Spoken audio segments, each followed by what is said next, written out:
চিরস্থায়ী সুখের সন্ধান পেতে চান, সেটা হবে আখিরাতে, এটা দুনিয়াতে কখনোই হবে না। এবং কোরআনের অনেক আয়াতে আপনি এটা দেখবেন, যেমন একটা আয়াতে আছে ওয়াম্মাল্লাযীনা সুইদু ফাফিল জান্নাতি, লম্বা আয়াত। তারপর আল্লাহ বলছেন আতাআন গায়রা মাজযুজ, মানে জান্নাতে যেই নিয়ামত আপনাকে দেয়া হবে এটা হচ্ছে আতা, এমন একটা রিওয়ার্ড বা এমন একটা গিফট যেটা হচ্ছে গায়রা মাজযুজ, এটা কখনো কাট আপ হবে না, আনইন্টারাপ্টেড গিভিং, কেউ ইন্টারাপ্ট করবে না এটাতে। আপনি যা চান, যেভাবে চান, যেটাতে আপনার সুখ হয়, শান্তি হয়, ওটা আসবেই। এবং আসা যে শুরু হবে এটার কোনোদিন থামবে না, এন্ডলেস। আখিরাতের যে সুখ প্রশান্তি এটা এন্ডলেস এবং এটা পার্মানেন্ট। আর দুনিয়াটা হচ্ছে ক্ষণস্থায়ী।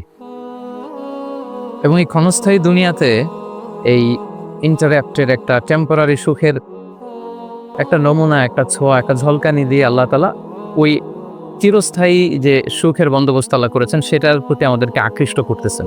এজন্য সামান্য কিছু সুখ আমরা মাঝে মাঝে একটু পাই এই দুনিয়াতে, যাতে আমাদেরকে বুঝাইতে সুবিধা হয় যে দেখো এতটুকুতেই কি মানে পাগল পারা, তোমরা মাতোয়ারা। তাহলে সেই যে মহাসুখ, সেই মহাসুখানুভূতি তুমি যে পাবে সেটা কত চমৎকার হবে। এবং এই দুনিয়ার এই ছোট্ট অনুভূতি এগুলো কিন্তু আমাদের মনে থাকবে।